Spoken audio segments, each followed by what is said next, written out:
Good morning, everybody. I'm Cindy Brief, President CEO of the Coral Springs Regional Chamber of Commerce.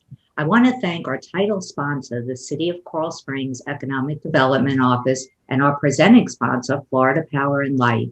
The mission of the Business Academy is to provide you, our business community, opportunities to advance your expertise and knowledge. We strive to highlight relevant issues and challenges in today's fast-changing business environment that will give you the leading edge. I have a couple of housekeeping tips for our attendees. There are two platforms to engage with us during this event, the chat function and the Q&A function. Please feel free to post your business information, greetings, and contact information in the chat box.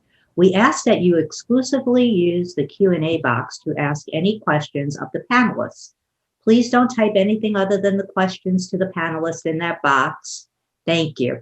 I would now like to introduce our presenting sponsor, Christy Bartlett, Director of Economic Development for the City of Coral Springs. Thank you, Cindy. Good morning, everyone. We're grateful for our partnership with the Chamber. We've been doing the Biz Academy for several years now, and we love engaging with the business community.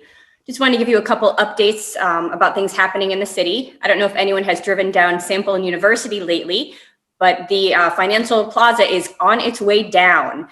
They are demolishing the building, and it should be done by the end of April, beginning of May. And then we will see cornerstones start coming up and going vertical. So we're very excited about that.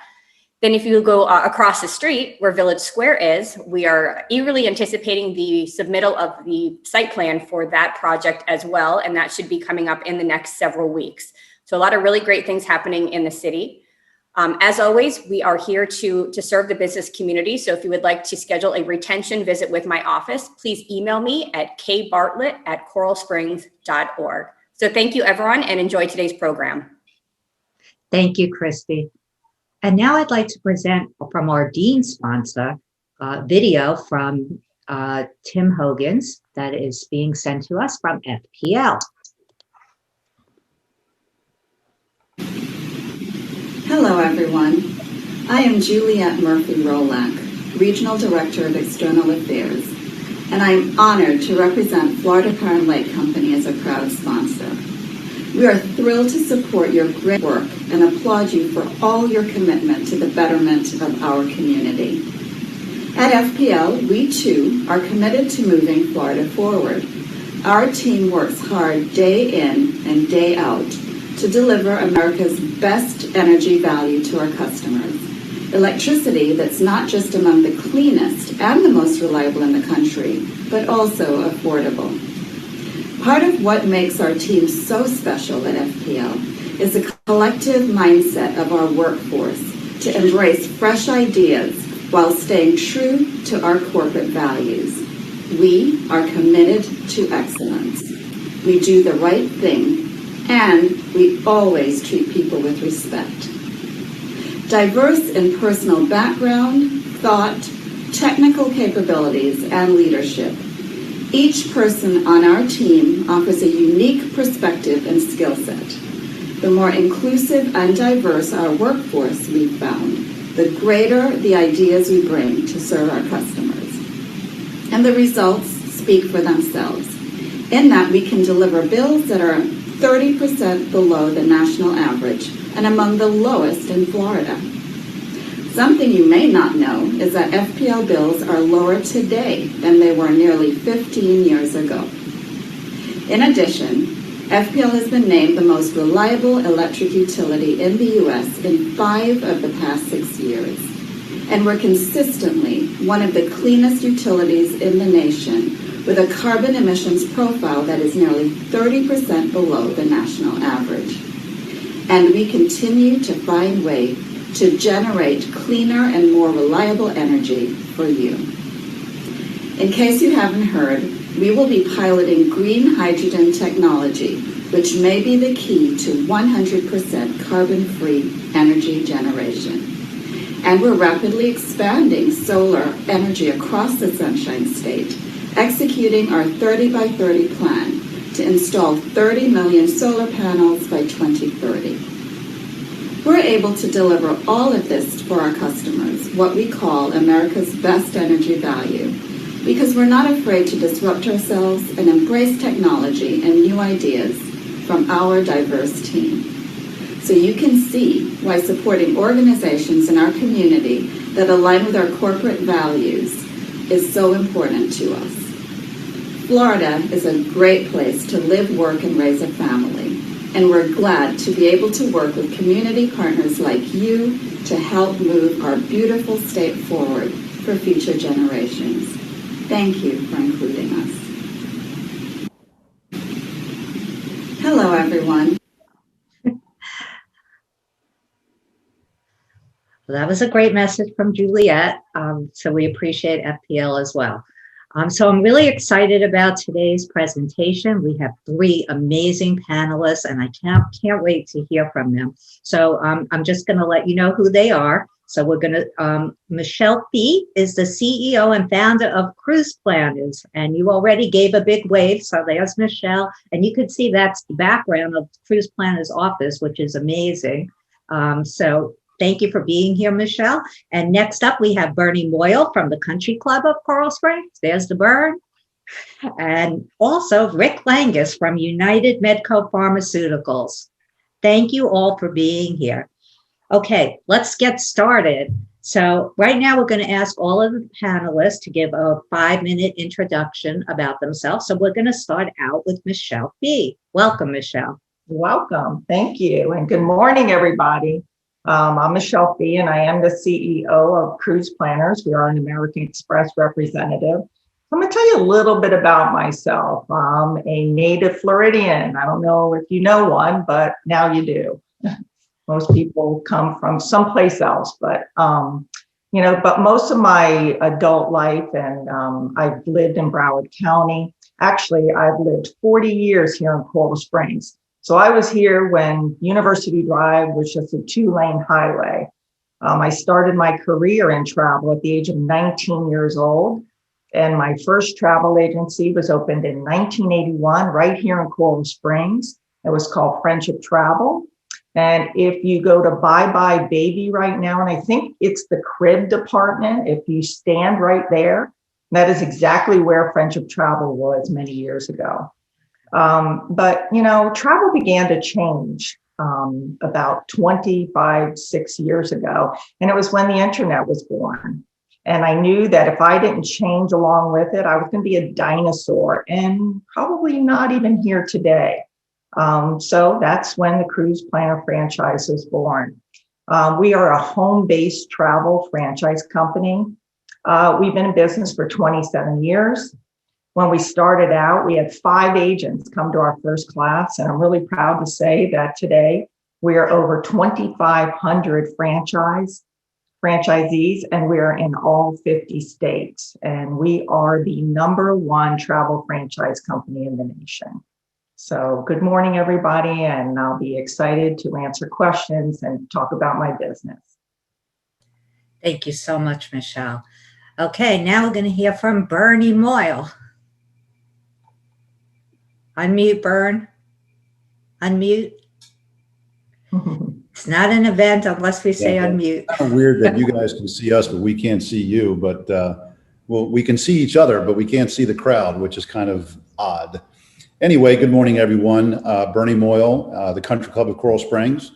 My background is born and raised in the Washington, D.C. area. Enemy to Rick Langnas, who was born and raised in the Philadelphia area. But Rick and I have known each other a long time. I came down here in the early 80s to go to law school. And we're going to talk about how, we got to where we are today. Frankly, I started in the in the restaurant business in Bethesda, Maryland. And the only reason I went to law school was because I made a bet with my grandfather. He didn't think I could do it. I thought I could. I won the bet. I attended Nova, which is now Nova Southeastern University. And then practiced law for 18 years. During my practice of law, I came across some friends and clients in the hotel industry. So after about 18 years, I made a move over to hotel franchising. So Michelle and I have something in common.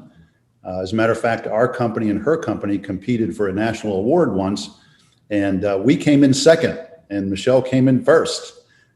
So a couple of really good franchise companies that came out of And South. Bernie, we were in the same financial plaza that is now being taken down. That's right. That's right. So we have a lot in common as well.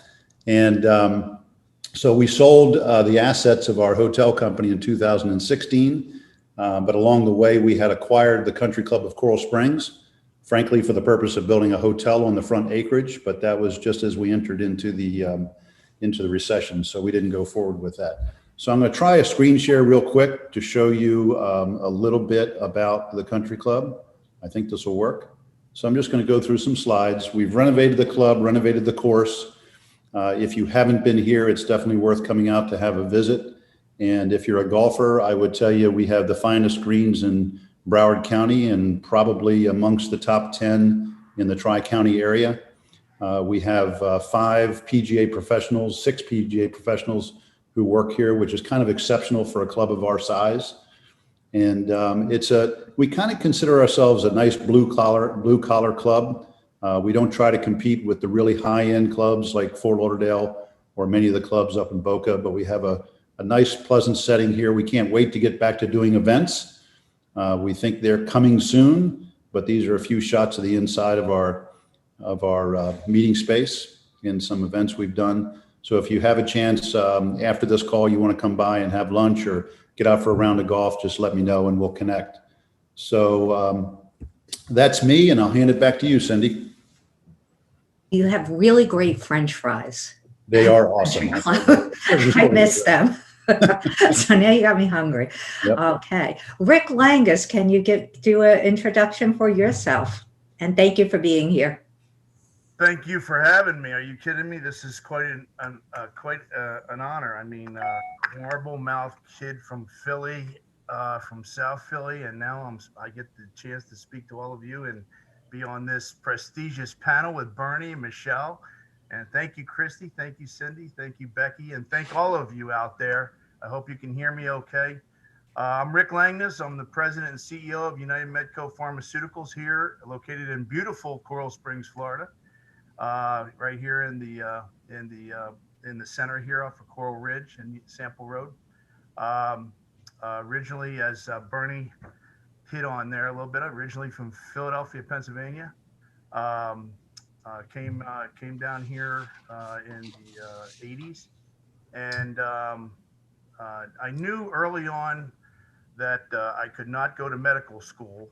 In fact, my original aspirations were to go to law school, possibly pursue a career. And people like Bernie Moyle were a great inspiration in that regard for me. But law school or medical school wasn't in the cards. But I knew I had a knack for selling stuff, so I wanted to be able to do it at the highest level I could. So no medical school, but hey, the next best thing is, well, sell the stuff that the doctors use, and the medicines and so forth. So I started pursuing a career as a pharmaceutical rep. And at the time, I didn't have a college degree. And so I went to my first interview I tried to go to my first interview, and they said, hey, you need a college degree. So I went up the street to Florida Atlantic University and got a college degree. And then I went back and applied and, started out, hitting the streets with doctors' offices as a pharmaceutical rep. And as time evolved, that was in the late 80s. And as time evolved, working my way through the pharmaceutical company and, gaining a few promotions and so forth along the way, I started to notice this niche market that was underserved in the particular area that we were in, that we were selling into. And that kind of inspired me in 2004 to launch United Medco. And of course, the big launch came my kitchen table in the garage of my house. That was the corporate headquarters, like some of you can relate to, I'm sure. So 2004, that evolved to the store all from the garage in the house to the store all on Coral Ridge and up by Holmberg. And that became the second corporate office. And then we moved in, from there, it progressed and moved into a small condo space in the office park. And that progressed to another building and then to 5 buildings. And then to where we are today, we have over all buildings together, we have over 156,000 square feet now, and here we are in 2021. I'm very much looking forward to talking with you today and sharing with you, most importantly, sharing with you. We can all relate to each other. That's what's great about this panel, is that all of us can relate to each other. And I'm looking forward to that. So I can lay the predicate with you and tell you that if I can get to this point, anybody can. Because before I was an entrepreneur in the medical pharmaceutical business, I was a street entrepreneur in Philly. Okay. And I think that Jerry Kapinski out there, he can relate. He can understand that. He's a Conshohocken boy, so he understands what I'm talking about. But anyway, it's all good. Everything that comes along in life from your youth serves you well in the present. You know, I can definitely identify with that, and I know you can too. So thank you very much, and I'm looking forward to this. Thank you, Rick. Okay, so we're going to get into some questions that we're going to ask you. And I think it's going to be kind of interesting because, you know, with what we've gone through this year, I think it would be great to hear from people like you who have made it through this year and, you know, different things that you know and the knowledge you have. So I think this is going to be inspiring for our attendees today. So let's start out with question one, which is, how have you evolved as a leader in the past 5 years? What insights have you gained about your talents and strengths? And what are the greatest lessons you've learned as a leader? So we're going to start out with Michelle first. Okay, so I thought about this question, and I think part of the requirement to being a good leader is that you have to evolve. There's no if, ands, or but. If you're doing business the same way that you did 5 years ago, chances are you're going to be antiquated. And I also tell people, take that 5-year plan and just throw it out the window. You know, we never take time to, you know, decide what's going to happen 5 years from now. You know, we look at it more as like a strategy or a vision rather than, you know, a plan that we have to execute. So what I do is I start each year with my executive team, and we go off site for the day. So it's not in the office. We don't want to be interrupted. It allows us to focus, and, you know, all of the people that are on that executive team have to come prepared, and they have to plan out what they are looking to do and accomplish for that year. It's basically for the next 12 to 24 months out. Because it's important to know that things are going to change along the way. And I think my favorite word this year was pivot. You know, I am in the travel industry. Primarily, we sell cruises. And, you know, there's not one ship that has left a port in the past 12 months. So we've had to learn to pivot a lot this year. And so we started selling more land, quite honestly. We sold about 70% cruise, 30% land, and that's kind of flip-flopped. But people, you know, still want a vacation. And, you know, we're very optimistic that, you know, with the new vaccines out, the numbers kind of, you know, turning in the right direction, that, you know, people aren't going to give up vacations 2 years in a row. And I just told this panel before we came on that if you're even planning a vacation for 2022, you better plan it now, because 2022 looks off the charts for us. But, you know, we pivoted. We were even selling RV rentals to our customers because that seemed to be the hot thing this past summer that people wanted to do. So again, pivoting is the word that you have to always keep in the back of your head. And even in a normal year, we pivot you know, quite often. Let's take technology. You know, did you know 5 years ago what your cell phone was capable of doing?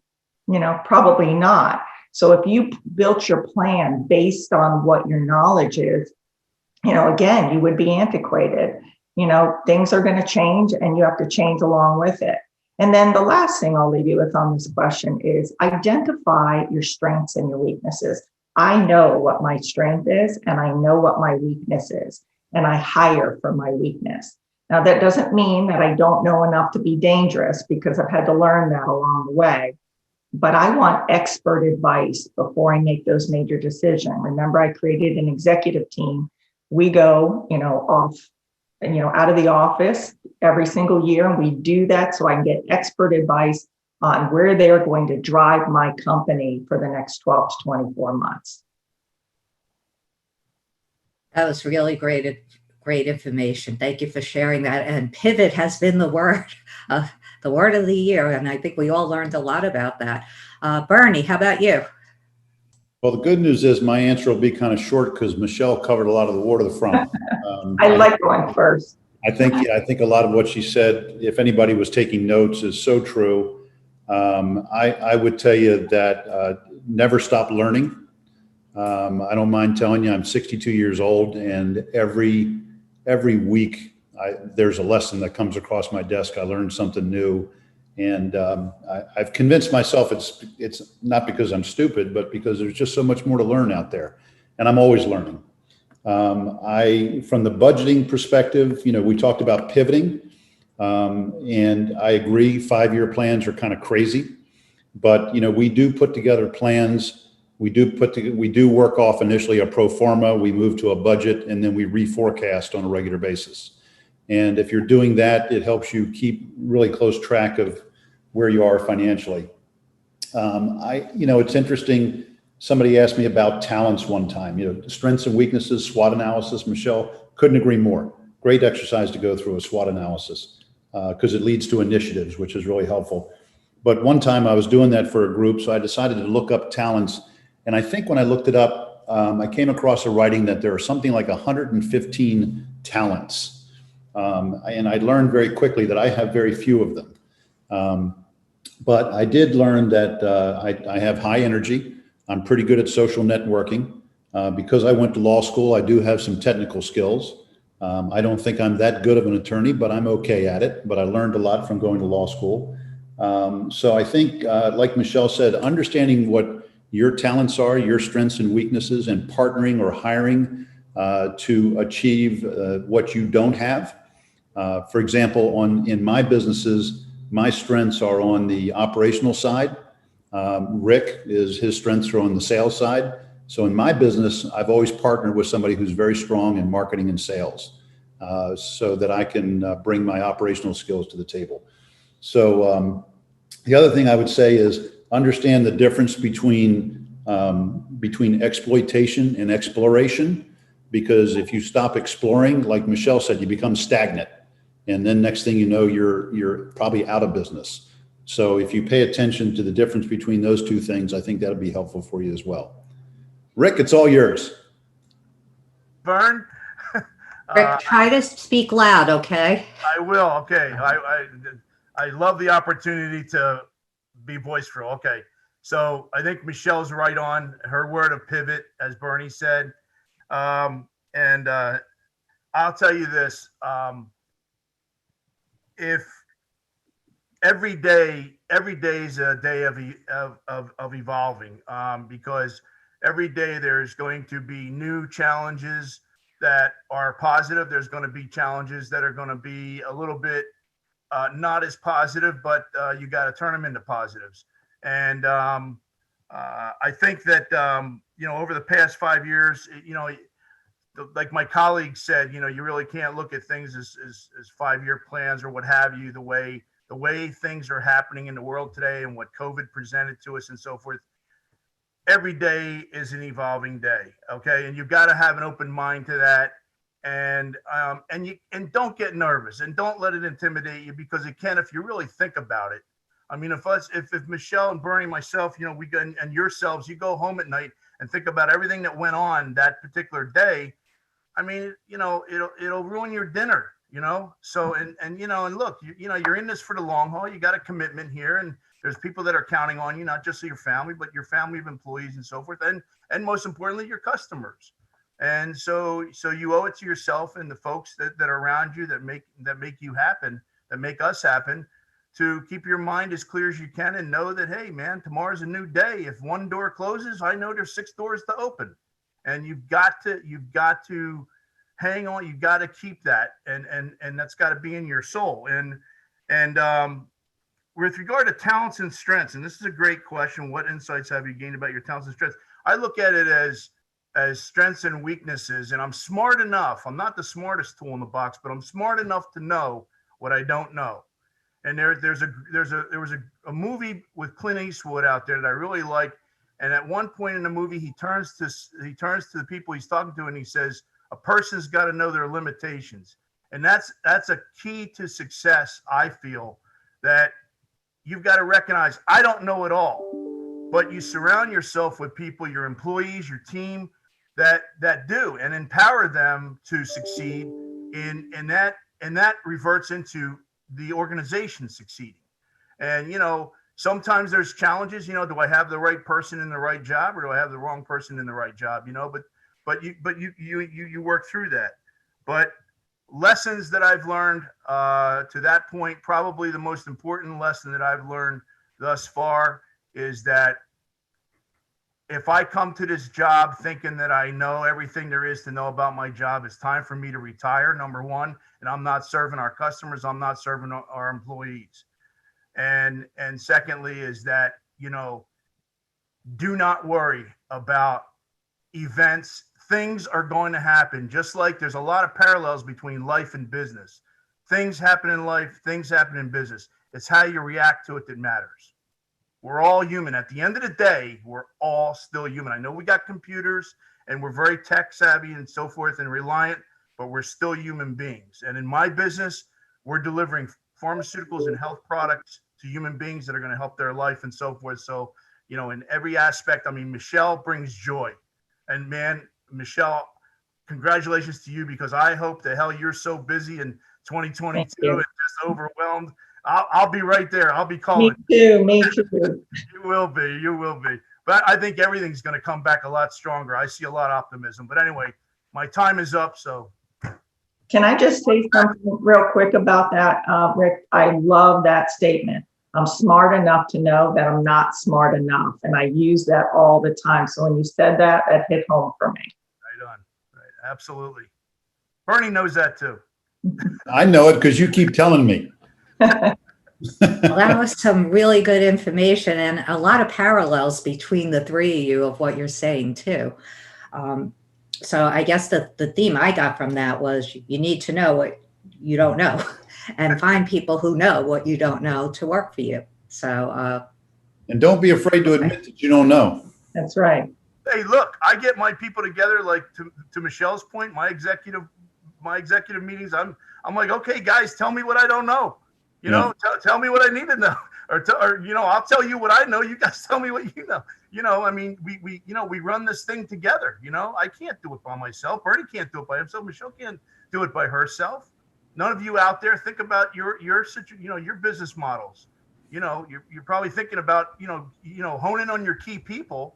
But I don't believe in micromanagement. If I've got to micromanage, I've got the wrong people in the right jobs. That's how I feel about it. Amen. okay, our next question is, so all of you have reached the top of your game in your industry. Clearly, you're not the average person. What advice or takeaways from your life experience would you give others regarding how you got to where you are now? And this time we're going to start out with Bernie. Gee, thanks. Well, I think I'd first of all like to say I don't think I'm much above the average person. I think that if there's any differentials, it's that I network a lot. I'm not afraid to ask the questions. A lot of the things that we already talked about, I'm always looking to develop, more skills, get more education. But probably the things that differentiate me the most, other than a little bit of advanced education, are that I don't mind taking risk. And I think that anybody who starts a business has to be willing to take risk. And when we started our hotel company, we had a franchise company that became the 10th largest franchise company in the country. And when we started, we had pretty much no money. We used credit cards.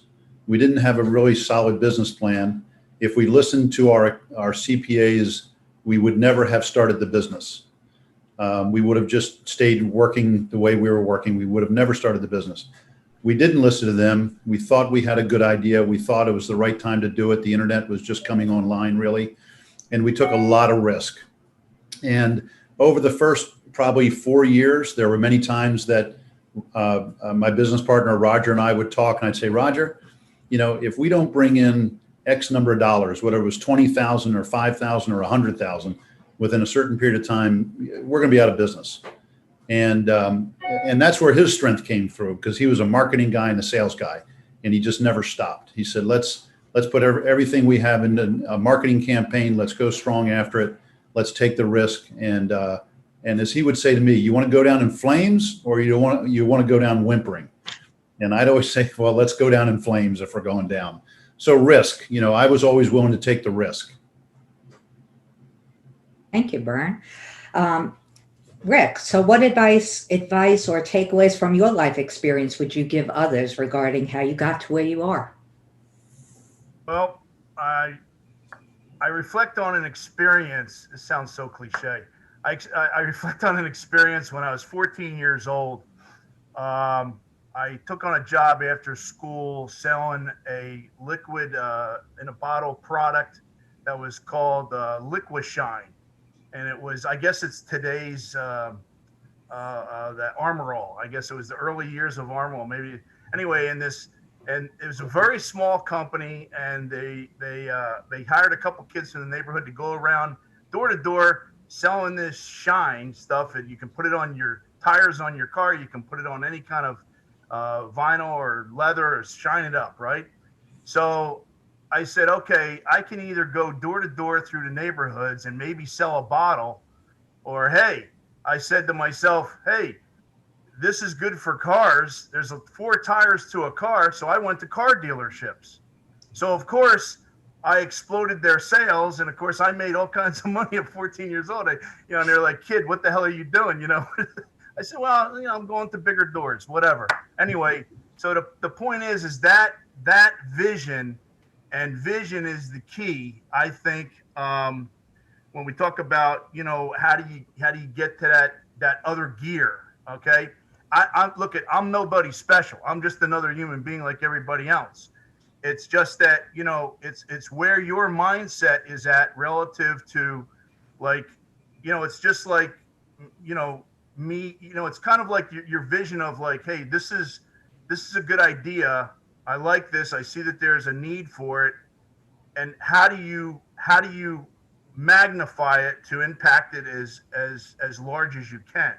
And so that's kind of goes back to that 14-year-old kid saying, how can I, sell more of this shine, so in the same knock on the door, so it's kind of the same, mindset. And I think Bernie mentioned creativity and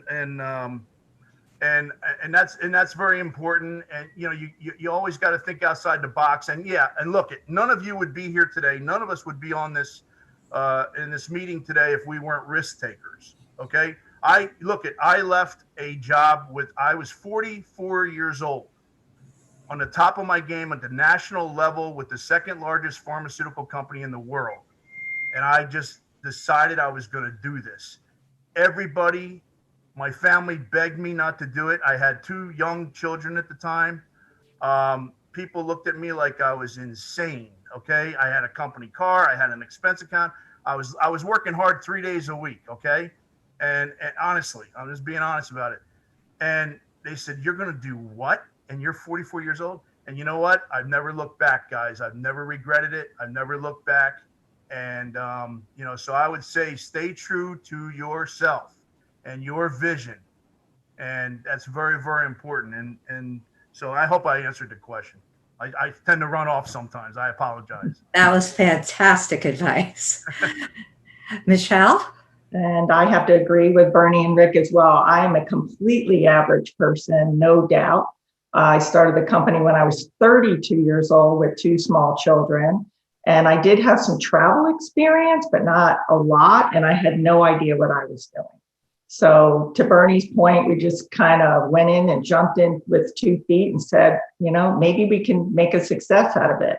But I think the success came because we saw a need in our industry and then we developed it. If you look back a few years ago, there's probably was a travel agent, a brick and mortar travel agent on every corner. And today you'd have trouble finding one. And it's not that we've gone away, we're just doing business just a little bit differently. And most are either home-based or they're online players. So what I am going to suggest is find a niche. We created something really unique and different in our industry, which was a home-based franchise model. We were one of the first to come out with it. And then it took us years to develop it and, make it to what it is today. But what we did was we figured out how to stand out amongst all of the other travel companies. And you see, green is our color, it's our brand. And I am always on brand whenever, I'm out on a speaking engagement or I'm representing Cruiseplanners. I have a wardrobe of Cruiseplanner, jackets and, shirts and whatever that have our logo and name on it. So it is part of who I am.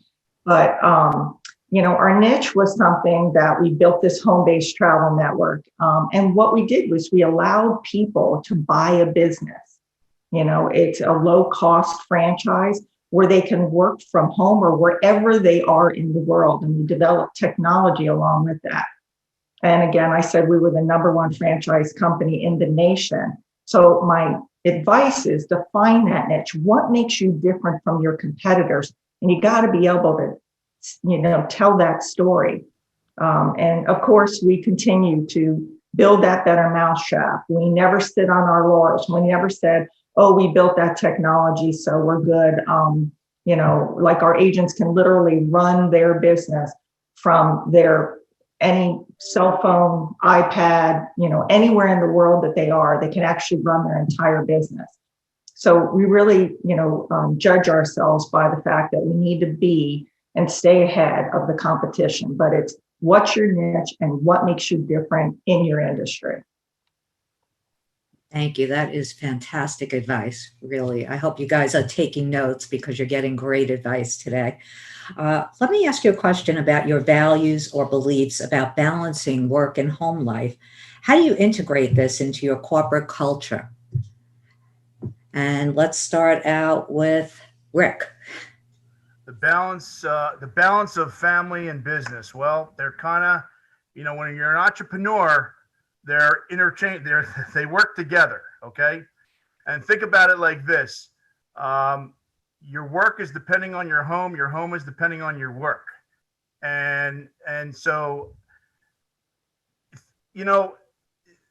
employees in your organization, they can turn to one another. They can turn to their direct supervisor or their lead or what have you. When you turn your chair, you're staring at a wall. And you have your chief advisors, your kitchen cabinet, and so forth. But at the end of the day, there's those moments where you're just like hand on the forehead, and you're like, okay, what's my next move here? And you really have no sounding board. I mean, over the years, Bernie and I've been fortunate that I bounced things off of Bernie. Bernie bounces things off of me. And hey, Michelle, I look forward to talking to you. But anyway,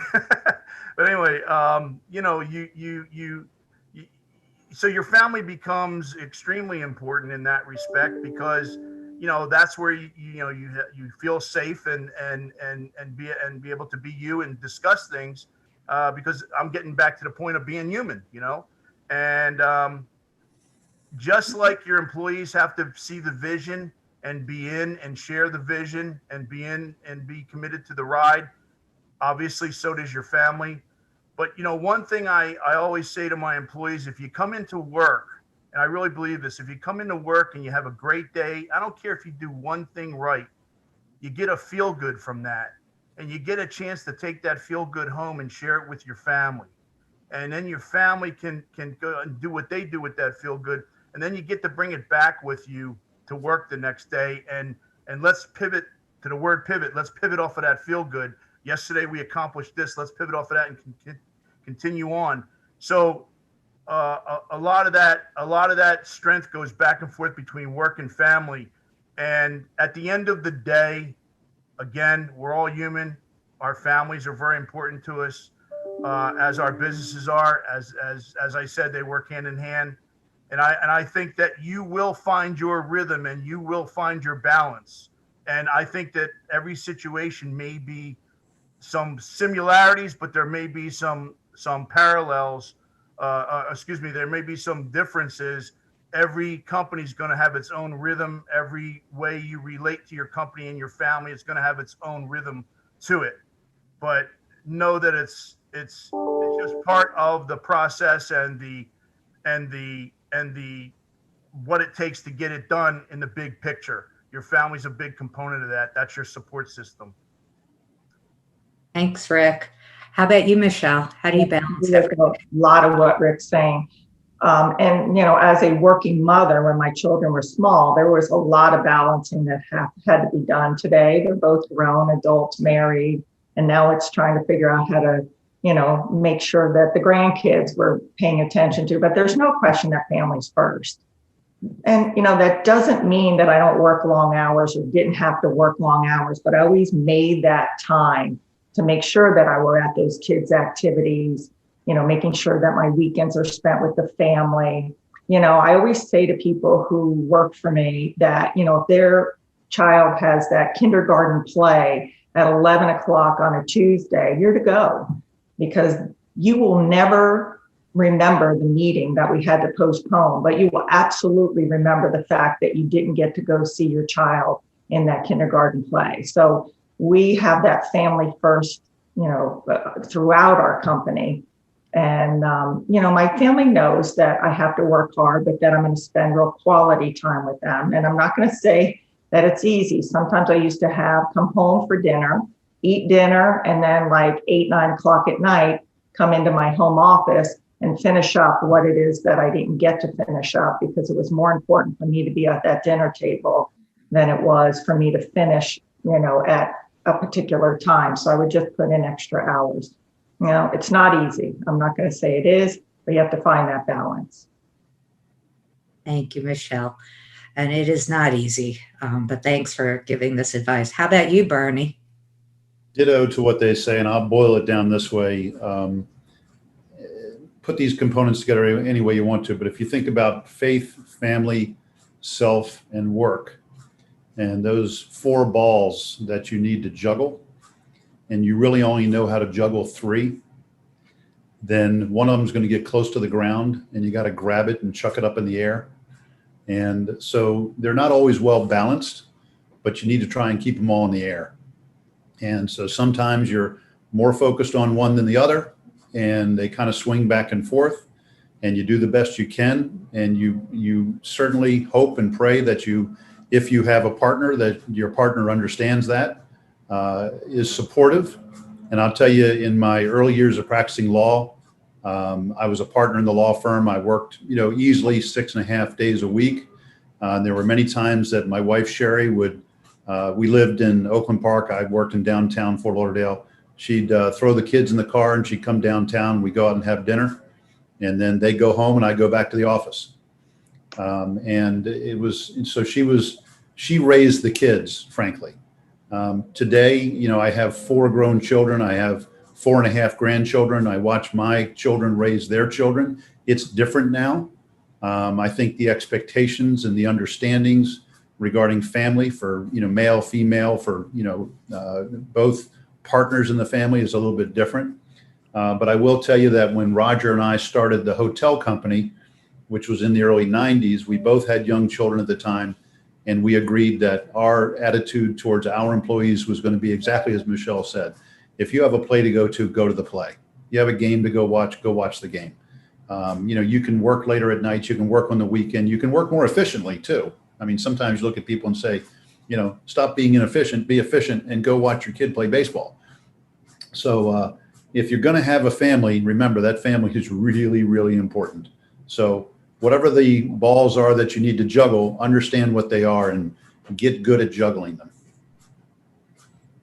I agree with you, Bernie. And I do see a big difference in how things are today versus how when our kids were growing up, as far as the gender roles. And, my son got 6 weeks paternity leave. They never had that years ago. So it is, the environment is changing. And speaking about the gender gap, what advice would you give women in the workforce looking to climb the corporate ladder or to a female business owner? Can And I go first? I was going to call on you first. How did you know? Good. Ask Michelle. There's no gender gap at my company. Yeah. I think it's such an interesting conundrum. I'll go back to the prior question. I remember my father telling me early in my professional career, I wasn't married yet, but I was engaged. And my father said, your job is to earn money for your family, to work hard and earn money that's your job. So he was coming from that mindset. That's the mindset he taught me. That mindset has changed, certainly. I said I have 4 children. I have 3 boys and 1 girl. Chelsea she's now a teacher up in Savannah. And when I would sit and talk with her when she was in her early teens, one of the impressions I tried so hard to bring to the table was that there should be no difference. You're every bit as intelligent, if not more intelligent. You're as capable, if not more capable. You have to believe in yourself. But I'm going to tell you a little bit of an uncomfortable story relative to that is one of my best friends who recently passed away is John Ruffin. And John Ruffin, African-American businessman, born in the 40s, rode the back of the bus, went to college, went to graduate school, got into corporate America. And John was one of my clients when I was practicing law. That's how I got to know him. Whenever John came to see me, he was always dressed to the nines, suit and tie, perfectly dressed. We had a lot of business dealings to work through. It would go many hours. Before he would leave the office, he would always make sure that he was back to the beginning as far as how he looked. He would check himself in the mirror. He'd make sure his tie was straight. And I thought he was vain. And I said, John, what is with that? After watching him a couple times, what is with that? He says, Bernie, he says, I am a disadvantaged person, and I know that. So I've made the grade in education. I've made the grade in corporate America, yet still I am a black man working in a white man's world. So I have to dress a little bit better. I have to speak a little bit better. I have to be early. I have to be better. And that was his take then. I think a lot of that is changing, but it hasn't completely changed. We all know there's still a lot of prejudice in the world. Let's not deny it. Let's not pretend it's not there. It is changing. Everybody is more aware. So I think the opportunities are there, but the way that I see it is that women are, in my view, more open, more compassionate, more capable of multitasking.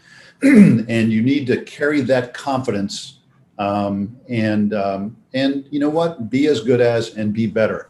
I have a lot of friends, ladies who are partners in law firms who have excelled, but they fought their way to the top.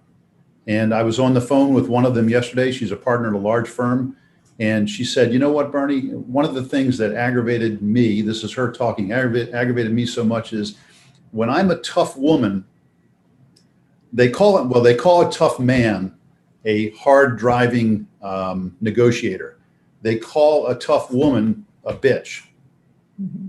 And she said, so I had to constantly overcome that being shoved in my face and maintain my calm and not take the bait, but just stay on that professional path. I think that's breaking down. I hope that's breaking down, but it's that's my take on all of it. Okay. We're going to go to Rick now, and we're going to leave Michelle for the end to wrap it up.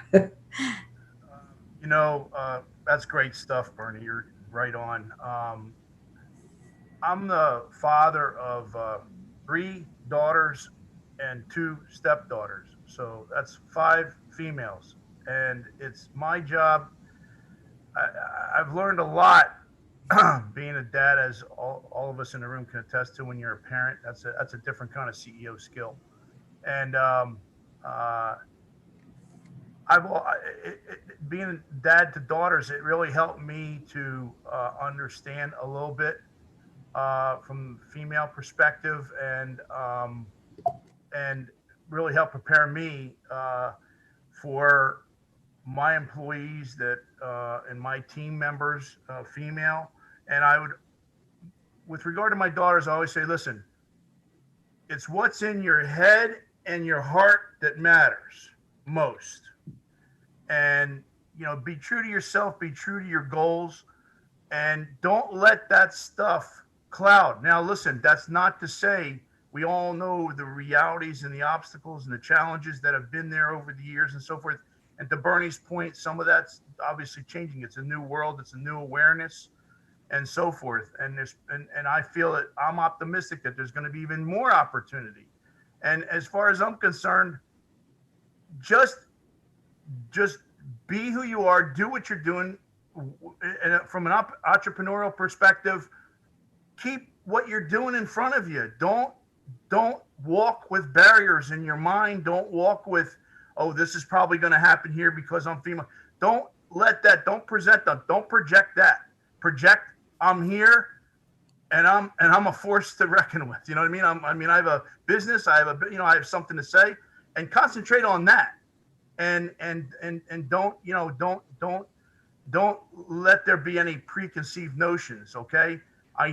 We all know what exists, but don't magnify that. Magnify the positive, which is what you're about as a entrepreneur and as a person, as a business owner, and just march forward. And I think that it all starts with, people believing in you and respecting you, and again, seeing your vision and so forth. Let that be the representation. You know what I mean? Please don't misunderstand me. I'm not dismissing the female part of it, the disadvantage. I'm not dismissing that. I'm trying to pull on the positive, the strengths that's in you, your products, your services and so forth, and what you're about as a leader, as a business leader and so forth. I hope that makes sense. It does.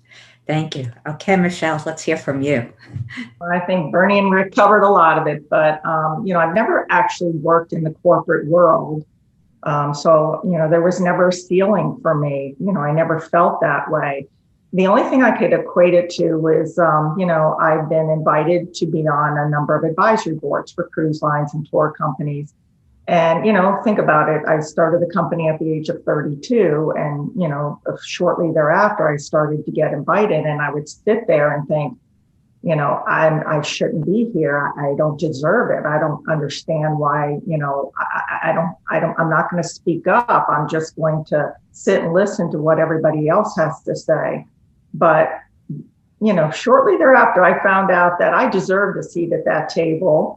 And I started to pick up confidence in myself, and I started to speak out. And guess what? The words that I spoke were listened to, because, we were coming from a large company, and they wanted to know what our thoughts and, desires were and how we can build business together. But it did take me time to get to that point. And, today I do think it's a little bit different. I am seeing women in higher positions. I mean, there are even cruise line presidents today, which it was a good old boys club. Sorry, guys, but it was when I started in the industry back in the 80s. And today it is changing, and I'm happy to say that. But I think the biggest thing a woman can do is don't make excuses. If you've got the wherewithal, sit at that table, pull up your chair, and be listened to. That's great advice. Let me add to that. When I was, because this cuts across genders, when I was a young attorney, I remember I was assigned a task by Bill Benson, the senior partner, my mentor, and it had to do with a doctrine that was just evolving called the economic loss doctrine. And I went to a meeting at another law firm where the senior partner of that law firm, I was 28, so the senior partner of that law firm was probably 52. And there was a round table of attorneys representing their clients. And they were all older than me. They were all, for the most part, pretty distinguished attorneys in Broward County. And they were talking about the economic loss doctrine. And I'm listening to it and I'm like, that's not right. And I was scared to death to raise my hand and say something. Then I finally thought, well, what the heck? I've been studying this. I know I'm right, especially because Mr. Benson told me I was right. So I had to be right. So I raised my hand and I said, guys, I think you have it backwards. And I have to say it was guys. I don't think there was a woman in the room, and there were probably 12 attorneys in there. And I spoke, and then I sat there and I was scared to death that I was just going to get, verbally beat up. And finally, one attorney spoke up and said, you know what? I think he's right. And it was just like this weight was lifted off of me. So to Michelle's point, when you know you're right, when you know your business, when you have questions, speak up. Don't sit silently. Speak up. And you know what? If you are wrong, and this is something I encourage, kind of like brainstorming, even if you're wrong, it usually engages other and further conversation that helps the company and helps the team. So if you're at the table, you're probably there for a reason. Michelle, you were there for a reason. So folks, speak up. That's great advice. Thank you. Now, the only thing we have to work on is the wage disparity, because women still make 82 cents per dollar a man makes. So hopefully we're going to be making some headways in that area as well. And I think a lot of that's going to have to do with, in corporate America, a lot of the big money, quote unquote, comes from men. I think that as times are changing and women truly have more and more control over the money, and the startups of large companies and seats on the board and so on, there's no defense for that. And I think at the board level, that's just, it's beginning to change. I think it's going to continue to change. And there's no question it takes time, but it's certainly in the offing. Thank you, everybody. What do you think is the biggest challenge facing leaders today? And I'm sure this answer may be different than it would about 2 years ago. Let's start out with Michelle. So, and I know this was a mistake that I made early on. So this is what I'm going to share. I don't know if it's everybody's challenge, but it certainly was mine, is I didn't hire for success. I hired for my budget. So, it's where I think I could have done better, is hire those talented people who can get you where you want to go. Again, at first it was just through my pocketbook. I set my sights somewhat low. I needed somebody to run my marketing department. How can I get somebody in there that, I could more or less afford? But they didn't do the job that I needed to propel my company. But had I hired the best, I might have saved a lot of money in the long run and a lot of time getting there. And that's, it would help me have grown my business faster. So I don't know if that's a challenge that people are facing. And I think, Rick, you've said it a few times, that you might have the wrong person in the right job. And so, if I were going to give advice is, even if you can only afford to have one key person, get that key person, let that key person help you, move forward, and then hire another key person until you're surrounding yourself with great key people. Great advice. Great advice. How about you, Rick? I agree with a lot what Michelle said. I think that. Speak up, Rick. Okay. Use that Philly voice, baby. Come on. Okay. Now I'm all screwed up. Cindy, get me going. What are we talking about? What do you think is the biggest challenge facing leaders today? Okay. Sounds like the biggest challenge I got is myself right now. Okay. There's all kinds of things going on. I mean, obviously, we're coming out of COVID. We're in COVID. We're getting better with it, and things are going to evolve, and hopefully we're going to get past this sooner than later. And that's affected all areas of business. even in business where it's affected it good. Now there's starting to be some fallout on the other end and so forth. But aside from those obvious things, you know, you got to keep an open mind. As my colleagues and I alluded to earlier, you know, things are going to happen. Every day is just that, a new day.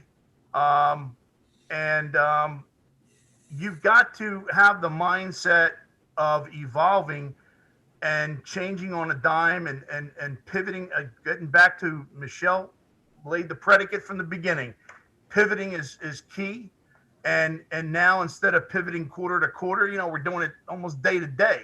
And there are plenty of situations where we got to pivot day to day, maybe hour to hour, you know, in some circumstances. And I think that you always got to keep your mind open to that. Do not allow yourself to get any blinders on there. Okay.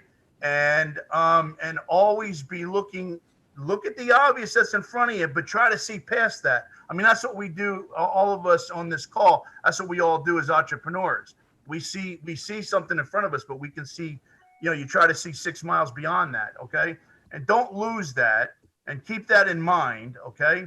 And relative to you're getting back to your employee, you know, getting back to, at least for me, for employees, you know, knowing where your strengths are, knowing where your weaknesses are. And to Michelle's very good point, hiring for strength, you know, we all got to work with budgets. Okay. You got to make some hard decisions sometimes, but you've got to make the best decisions for the company. The company's got to come first in that respect. Okay. You got to do what's best for your company. If you're doing what's best for your company, you're doing what's best for your customer. If you're keeping your customer happy, right on. That's where it's at. And you know, so I think vision, keeping your mind open and keeping your foot on the gas. Don't ever let up. Thank you, Rick. Bernie? Quick story on the hire for talent. In the probably about the 4th year of our company, I knew that I needed to hire a controller. I had a gentleman recommended to me. I interviewed him. He was excellent. I sent him to our CPA to interview and get his opinion. And I was afraid that I couldn't afford him. And CPA called me back later that day, and he said, Bernie, if you can afford him, hire him. If you can't afford him, hire him anyway. And I did hire him, and he was our controller throughout the run of our business for about 18 years, and it was one of the best moves I ever made. One of the things that bothers me in the golf industry is the cost of everything I do is going up a little bit out of control. Cost of insurance, cost of food, cost of labor, everything's going up. In my industry, which is hotels, country club business, a lot of people come into our business as low wage earners. And if they like it, they stick with it, they move up in it. What's going to happen, and it's happening already, it's happening at McDonald's, it's happening in hotels, because the cost of labor is going up in kind of an exponential fashion. You know, we're moving to technology. And Roger Bloss, my hotel partner, he says, Bernie, when I was young, I was hired for, I don't know what minimum wage was back then, $2.86 an hour or something like that.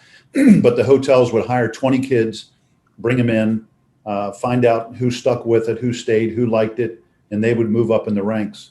Well, nowadays we can't afford to hire 20 kids. We might hire 2. And because of that, there's less and less opportunity for people coming into our industry. And that applies as well in the golf industry. So, you know, regulation, I think that in general, as a society, I think we're overregulated. I'd love to see the legislature go up to Tallahassee and do nothing for a year. And you know what? We'd be fine. So those are the things that are heavy on my mind when when it costs me more money. It's difficult, especially when it's difficult to pass on that expense.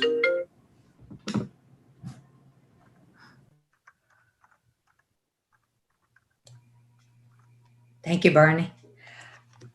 All right, this is an interesting question, and I just really can't wait to hear the answer. What is the one trait or behavior that you have seen derail more leaders' careers? And let's start out with Michelle. Okay, I thought about this question too, and I think the number one thing that can derail leaders is when they don't listen. You truly have to, again, you're going to hire these key people. You have to take their advice. I always laugh because I say, sometimes I completely disagree with what my executive team is telling me, and they vote me off the island all the time. So sometimes I have to say, okay, I've got to listen. I, paid for their advice. But here's what I suggest, because I know some of you are, have smaller, companies. So what we did is we created an advisory board, and we do that with our franchisees. They make suggestions on what we could be doing differently that could help them grow their business.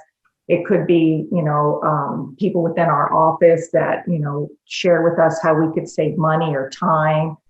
Any way we can do to enhance the business, to either sell more, save more, whatever it may be. And some of you are saying, oh my gosh, Michelle, I'm a team of one or two. What am I going to do?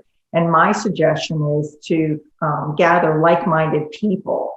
Maybe you have friends or somebody that that also has a small business, and or somebody who might be in the same industry.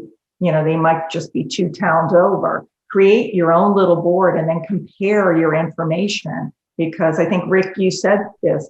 Sometimes you don't know what you don't know, and people can enlighten yourself to saying, oh my gosh, if I just change this one little thing in my company, I could, sell more widgets or whatever it is that you do. So point is, we've said it all along, you can't continue to do business the way you've done it for years. You got to make some changes and pivots. And also you have to listen and open your mind. But how do you do that when you're not getting advice from anyone? Again, you might be a 1 or 2 man show. So you have to create your own and gather people, again, like-minded people who could be in the same industry a couple towns over.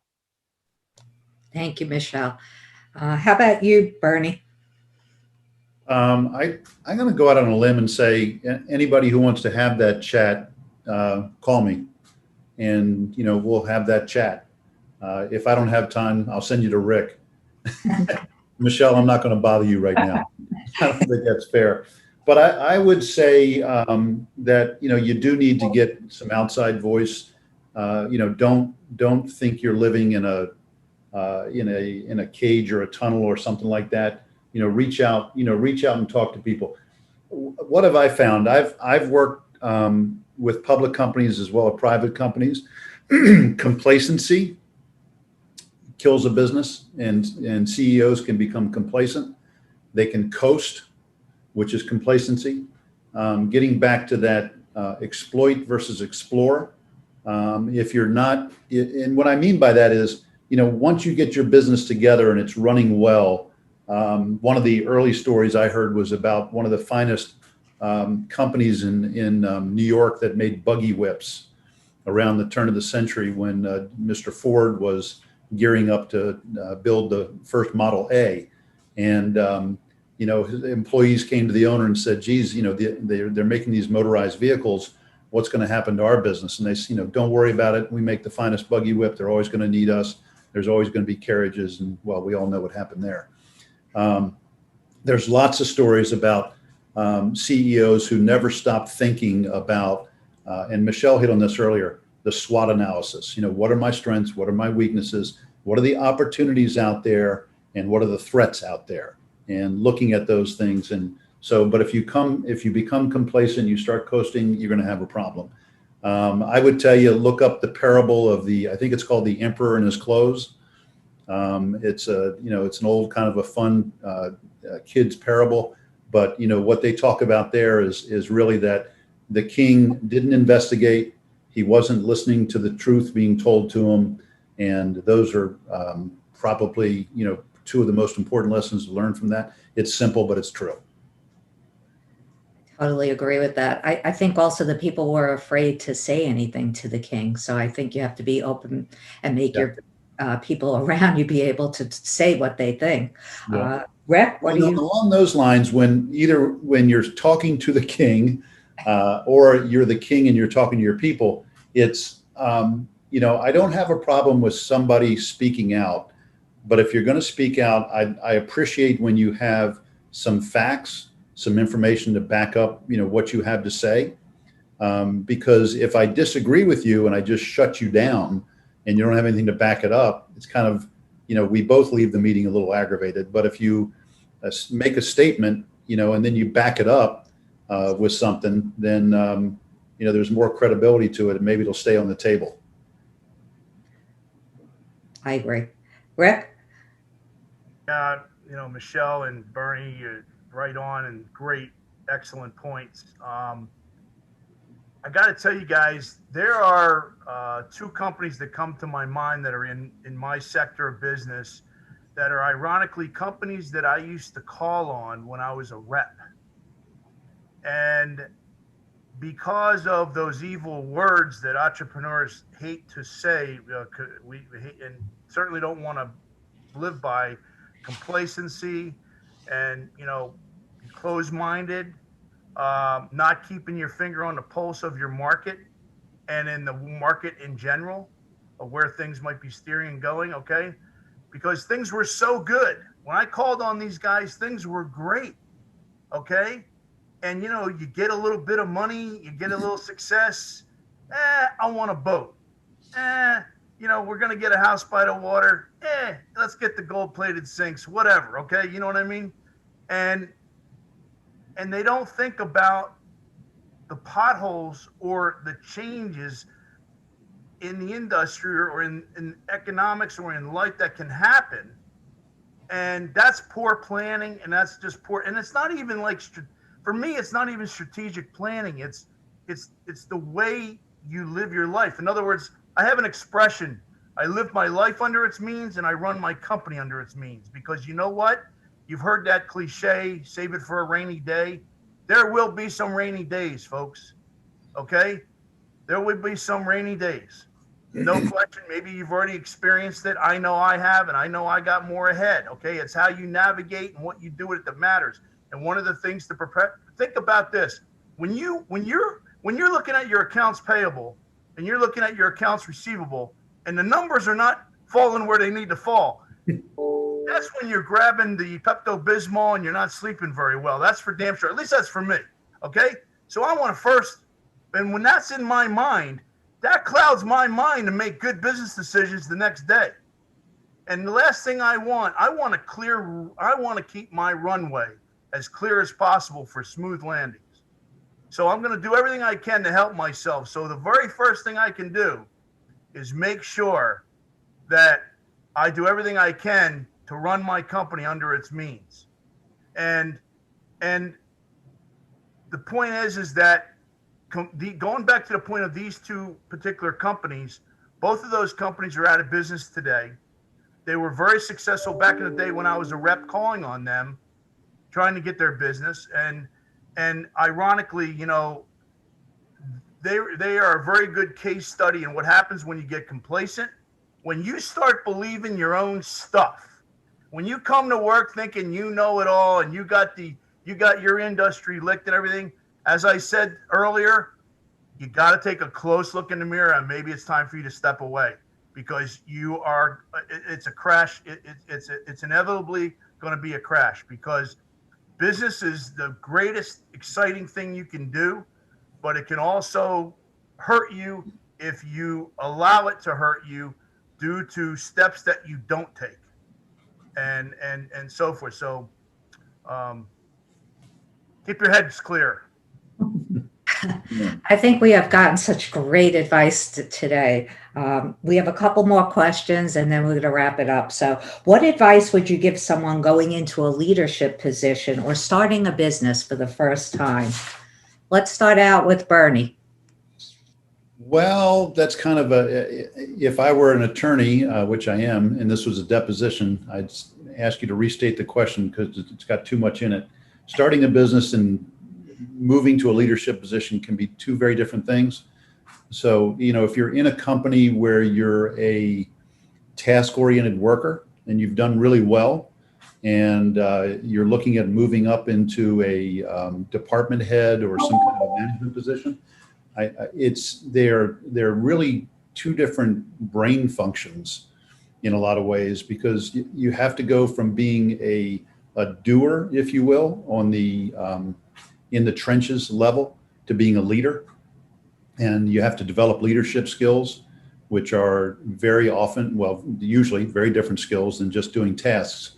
So transitioning from being a task-oriented employee to being to going into a leadership position, two very different things. Probably, and you know what, true in the business world as well.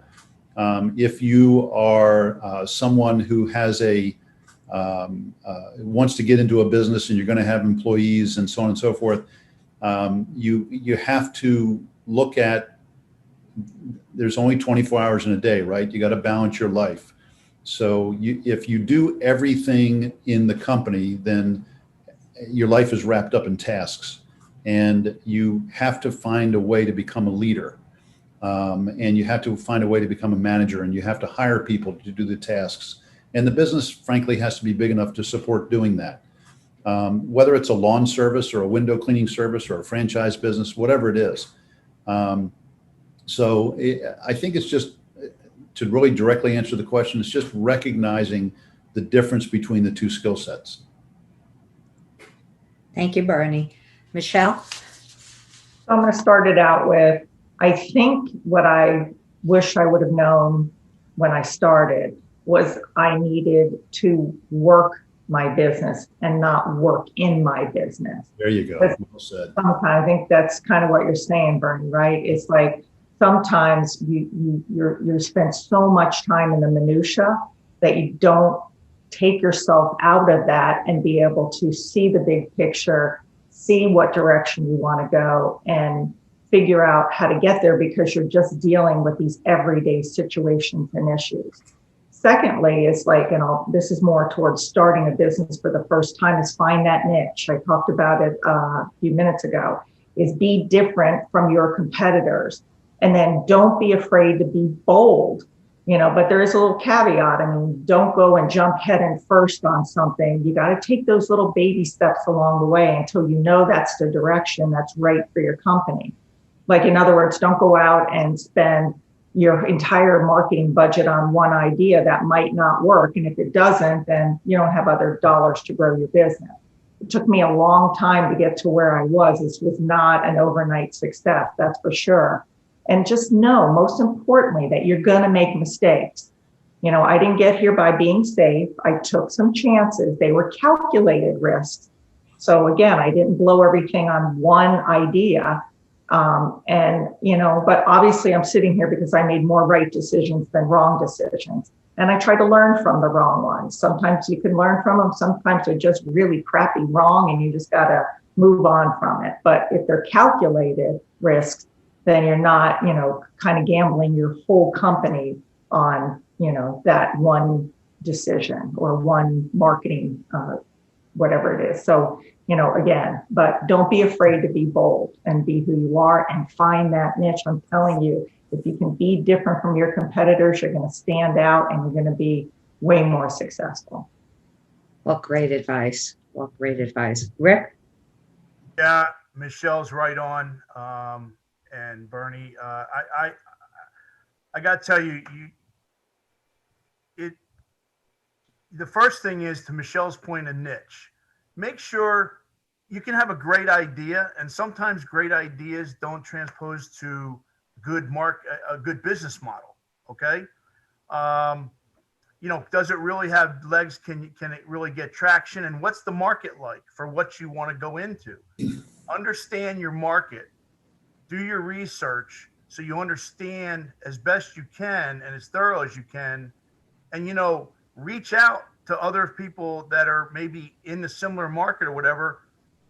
You don't have to have, you can be an army of one. We were all armies of one at one point. Okay. I mean, I started my company, and on Mondays and Tuesdays and Wednesdays, I was in a tie and a sport coat, calling on my hopeful customers. On Thursday and Friday, I was in a T-shirt that said United Medco, driving my same car, delivering out of the trunk of my car.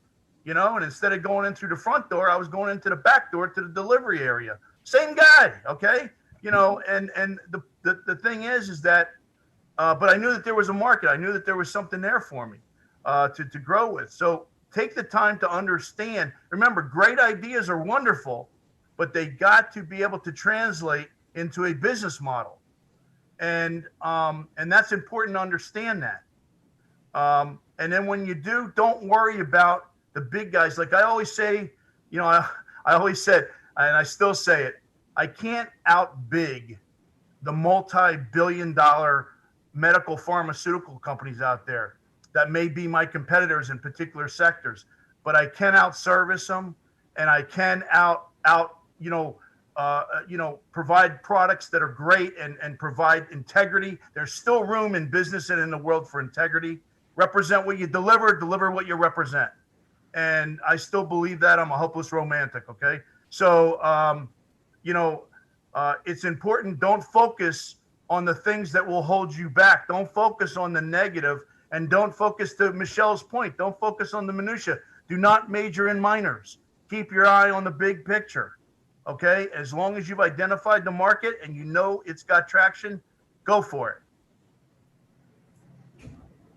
What great advice again. I just want everyone to know that this is being recorded, so it's going to be in and it's going to be in our chamber resource library, because and if you're on here, please let other people know about this session, because you couldn't get this advice really anywhere. So I think this was fantastic.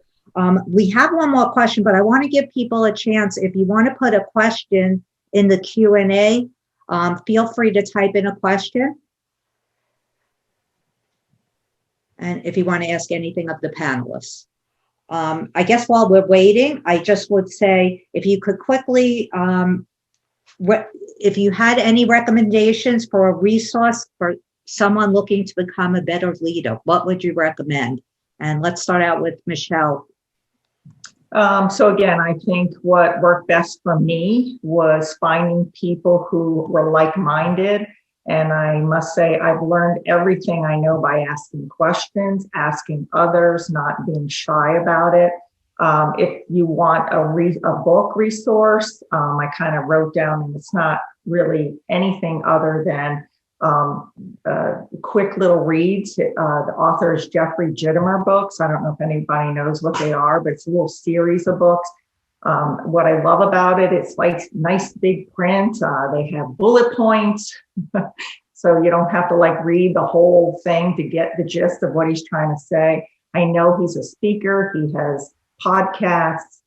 It's a series of 10 or so books, and it's about sales, customer service, your attitude, and they're really great short reads. So I'll leave you with that.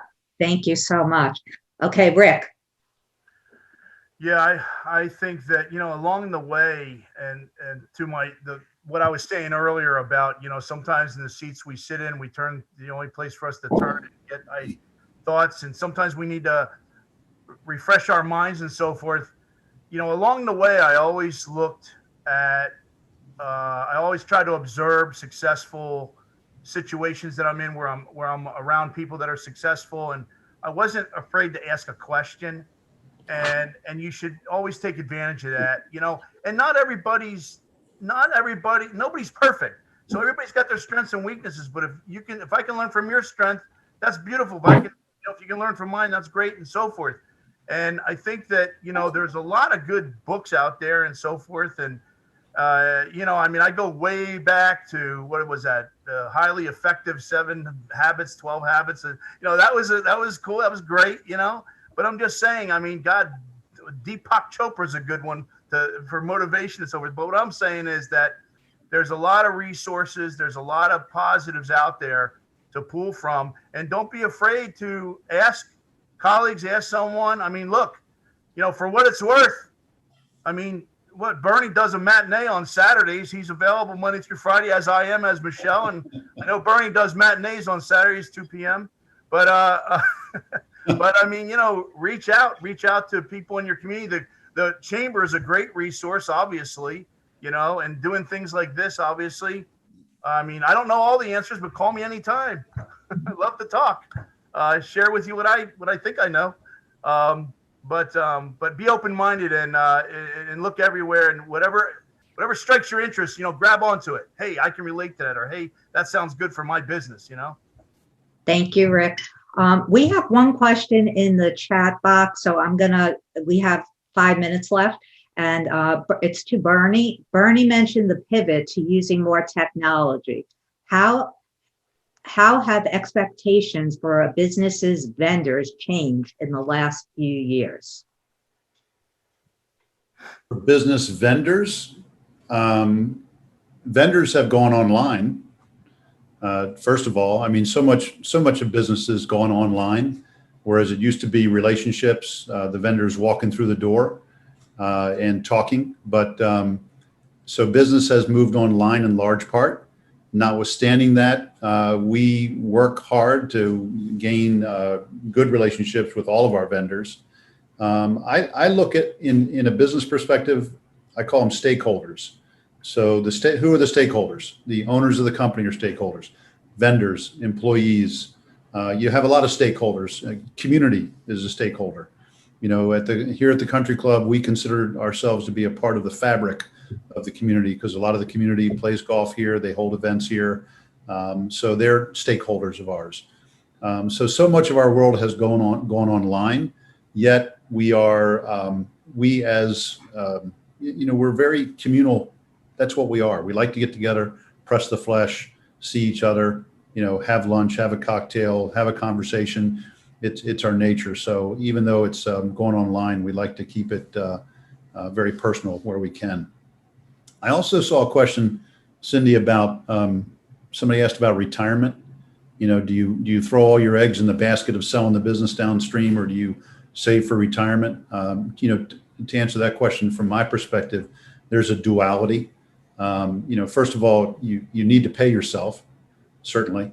And secondly, within that, there should be a benefit to owning your own company and running your own company that includes that you're putting away money for your retirement. But you should think about your next generation. Are you going to sell your business? Are your kids going to come in and run it? Are your employees going to buy it? Because you've built up a tremendous asset. And what are you going to do with that asset? We made a decision a few years ago in the hotel business to sell the asset because a couple of the primary shareholders, one of them was getting up there in age. One of them was saying, hey, look, I'd like to cash out. So we made a decision to go ahead and sell the company. So anyway, it's a parallel path to answer that question that I saw online. That might even be a whole nother class. Yeah, it really is. Get a good investment advisor. But I just want to thank the three of you so much for being here today. It's been tough for the chamber too, with this pivot and doing everything, on Zoom and webinars and all this stuff. But to be able to have this conversation with three amazing people like you, it made my week. So, and I'm sure that the advice that we were able to give to our participants is invaluable. So I want to thank you all so much. And I just want to thank our sponsors, the City of Coral Springs Economic Development Office and FPL. And we thank you. And I just want to let everybody know that our next class is called Cybersecurity is No Joke. So we'll be speaking about that next month. And again, this, please let people know this is something they can watch, because this is advice you just can't get. So thank you so much to our panelists, and we really appreciate you. Thank you, Becky. Thank you all very much. See y'all. Bye. Thank you.